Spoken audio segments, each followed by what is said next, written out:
when I raise my hand, I do it with a real feeling of just knowing. As you like to say, it is done, it is done, it is done, it is done. And I just know it, and it happens. And that's wonderful. But it's also it's finite, it's binary, and it's resolved in a matter of 10 seconds as you kind of look around the room and pick somebody. What I'd like to know is, how can I translate that feeling of certainty to things that I'd like to have in my life and manifest that take a longer time, that are less binary, that are more incremental, etc.? Well, there are some things that you are saying about the evolution of it that are not quite accurate. What it really comes down to is when you hold a desire and you're focused on that desire, so in the moment that desire is particularly, specifically, and poignantly active within you. Yes. And you are inside the vortex, it is as close to an instant manifestation that it comes to you. So really what you're talking about is how long it takes you to get into the vortex. Some subjects, it's easier to get in there than others. There are some things that you want and believe, so there's no separation. There are some things that you want and don't believe, so there is some separation. So it really is about the time it takes, or the effort it takes, or the focus that it requires to be a vibrational match to what you're reaching for. And there's something more, because we know you've heard that from us endlessly, and yet it's not satisfying you. So there's another depth to your question that we want to find and satisfy. And that is the discussion that we had earlier around the word contentment, as we were talking about how your vortex continues to expand. So nearly as soon as you figure out how to always be in the vortex relative to a subject, life will cause you to move your vortex to yet a more evolved place, which will cause the reaching again. Now, how did that settle in with you? It's sort of like the carrot on the end of the stick. It's not like that, but it's the way you heard it. The carrot on the end of the stick. So every time you take the step forward, so does the carrot, which is keeping you seemingly always in the stage of reaching for something more. And it's a little bit like that, except that we want to say it is that reaching, it's that closing of the gap that is the most excellent part of life. The relief that you feel when you stop the resistance, that's really the best stuff, that the best parts of life come from. I do get that, and I actually don't mind it at all. And maybe that is honing down on the question more, is there are some things that I would like, that I would like to have or to achieve or to manifest, and I have wanted those things since, let's say, before I ever started doing this work, and yet they are still kind of outside, just outside. And I guess that's where I'm trying to figure out. Well, then what that means is we love giving this to you, painful as it may be for you to hear it. Then those subjects, when you focus upon them, are taking you outside the vortex. In other words, your attention to them is more of an outside the vortex vibration, and therefore emotion. Then how do I move those things where apparently I've fallen into a pattern outside the vortex? How do I move into the vortex on those specific things? Perfect. So that's what we were talking about earlier when we say, so you use something easier to get in the vortex, and then you introduce that formerly outside the vortex contemplation to yourself while you're inside the vortex, and the vortex spits you out. So then you take another run at it, and you get in and you introduce it again, and the vortex spits you out. Are you following what we mean by that? In other words, it's sort of like feeling wonderful until the phone rings and it's that person. And then you have that outside the vortex moment until finally you unplug your phone. So it's a matter of getting in there and consciously reveling about being in there, and then consciously deciding that while in there, you will find a way to stay in there on that subject. It's about getting in the vortex, and while you're in there, doing a focus wheel on the subject that usually throws you out. That's sort of what it's like. In other words, working the bugs out of it from inside the vortex. So now let's contemplate this, because we have made it sound like from outside the vortex, you could get in. Think about it in the strictest sense of the word. Is that logical, knowing what you know about the laws of the universe? Is it logical that from outside the vortex, I could get in? Or have we all along been saying to you, while you're outside the vortex, ignore the outside the vortex qualities of what is, and imagine how you want it to be, why you want it.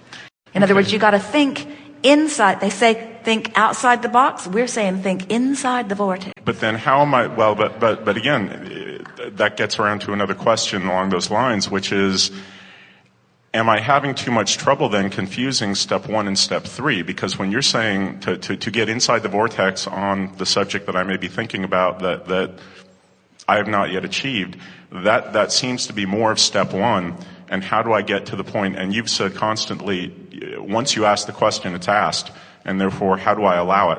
Well, the getting in the back door of the vortex that we've been talking about for a while is by caring about how you feel more than about the subject. We said to the mother, you got to care more about the vortex than the potty training. And we say to the lovers, you got to care more about your relationship with this than you do about your relationship with whatever the problem is. So it really is just a matter of caring so much about the way you feel that you're willing to change your thoughts to accommodate.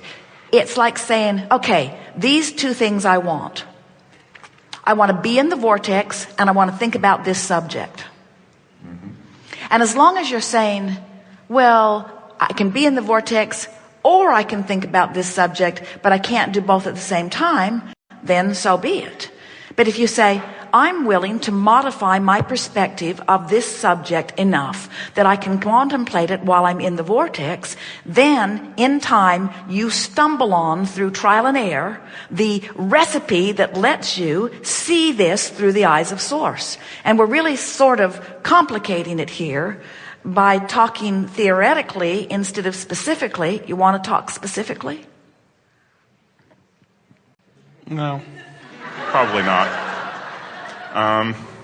Because there's a number of different things. No, that's probably not necessary. I want to try what you're suggesting, and I promise not to bother you on the issue again until Asheville at least. Well, it's never a bother to clarify creation, and it's never a bother to watch you sharpen the intensity of your desire, and it never ever bothers us to see you outside the vortex adding more to it, and outside the vortex adding more to it, and outside the vortex adding more to it, because we only know that when you allow yourself to be a cooperative component, you're really going to like what you've put in the vortex. So it's no bother. But does it come from, again, working, and I realize this is a different analogy, this is kind of the guidance scale as opposed to the vortex, but again, it's just, when I look at raising my hand here, again, there's a sense of knowing, and I think that knowing from your perspective is at the very high end of the guidance scale. It is. When you hope for something, you're on the fringe of the vortex. When you believe it, you're in. When you know it, you're really in. Knowing simply means I've stabilized my vibration enough that my desire and my belief relative to whatever it is are in the same place. In other words, most of you believe that when you sat down, the chair would hold you. And so we did not see any of you turning it upside down and examining the screws before you sat down. In other words, you'd had reasonable enough experience to believe, or maybe even know, that it would be all right. So maybe it's through trial and error. In other words, words don't teach. It's only life experience that teaches. So we can stand here all day long, and we do, and talk about our view of what you all are living, and words really do not mean diddly squat. It isn't until you take some of the words that you're hearing and feel the resonance of them and apply them to the specifics of what you're living that you give yourself the knowing. We have so enjoyed watching Esther moving through her days, almost sifting through the sands of life, looking for a problem that she can focus will on tomorrow. She carries her notebook, and as soon as something happens, she'll say to Jerry, oh good, focus wheel stuff. And she writes it in her book of positive aspects, an odd place for it to be, but she writes it in her book of positive aspects, and the next morning when she sits to do her 30 minutes of focus wheeling, she says, oh good, here's a good one. Here's something that came up recently that when it came up, I could feel I wasn't in alignment. Let's see if I can focus wheel this into alignment. And then sitting there and focus wheeling it into alignment so that by the time she finishes the one wheel and maybe a spin-off or two, and then moves into a book of positive aspects and a rampage of appreciation, She is feeling an exhilaration way bigger than she would have been feeling if that incident had not shown itself to her and she had not done that work. So she is beginning to feel invincible. She's beginning to feel that there isn't anything that she cannot work. Hear these carefully chosen words. There isn't anything that she cannot work the bugs in her out about. Not the bugs in the government, not the bugs in the economy, not the bugs in the other. It's not the bugs in the whatever. It's the bugs in her vibrational craw. It's those sticking points. She can work them out. We just want you to know that when you accept the wholeness of who you are, that's the most important premise. I am source energy, and it is natural that I feel good. And when I don't, something's off, and it's up to me to make it on. To say, I will always be in perfect alignment with the source that is me, is to say, and therefore I will not be in physical form, because this physical environment with its contrast has a very deep purpose of inspiring the new idea. So in the way you described enlightenment to us just now, it's the same way that people describe perfection. And we say, that's like saying no more expansion, and that cannot be. And so you will never hear us, as much as we love your feeling of alignment when you are in the vortex, and as much as we love you being in a place where you allow the culmination and manifestation of the things that you want, we will never say to you that step one is no longer an important part of the physical experience, because the contrast and the asking are literally what continues to put the eternalness in eternity. Yes. And we also want to say that it's only when you're not in the vortex that you're talking about seeking enlightenment. When you're in the vortex, you it are feels so it. great, I know. You are it. Yeah. When you're in the vortex, you're not focused upon the lack. Now we know the word enlightenment doesn't mean absence of enlightenment, but a lot of people are talking about enlightenment from the place of not living it. What you really want is this easy, conscious, deliberate access to the vortex. It is our promise to you, nothing is more delicious than to come into this body as you intended, find a new idea, reach for it, achieve alignment with it, and then find a new platform that causes you to ask again. So we would say a quest for enlightenment, a quest to be in the vortex, these are very good objectives. And of course, when you have what you call your death experience and we call your croaking experience, you will be enlightened. In other words, you will release all resistance and you will reemerge into the fullness of all that you are.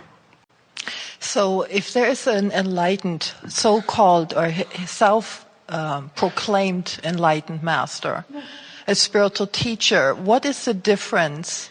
I mean, he has to be in the vortex all the time. What about a master who has created a masterpiece? And so people often refer to him as a master of creation. But when you got to know him, his life was a mess. But occasionally he got in the vortex where inspiration poured through him. One of the most enlightened beings that in this society is renowned is Jesus. And yet the story that you most often tell has to be of the time of his life when he was not in the vortex. Right. They don't Yes. nail you up when you're in the vortex. Right. And yet Yes. you don't refuse to call him enlightened. And so... Yes. I'm just asking because I have a master attracted in my life who says that he's enlightened and he Well, is then we're offering sure he is. teachings.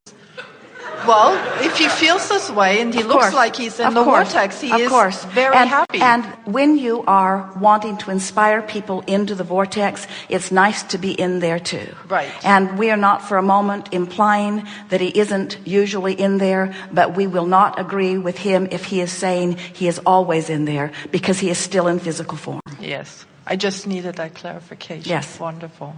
Thank you very much. Yes, indeed.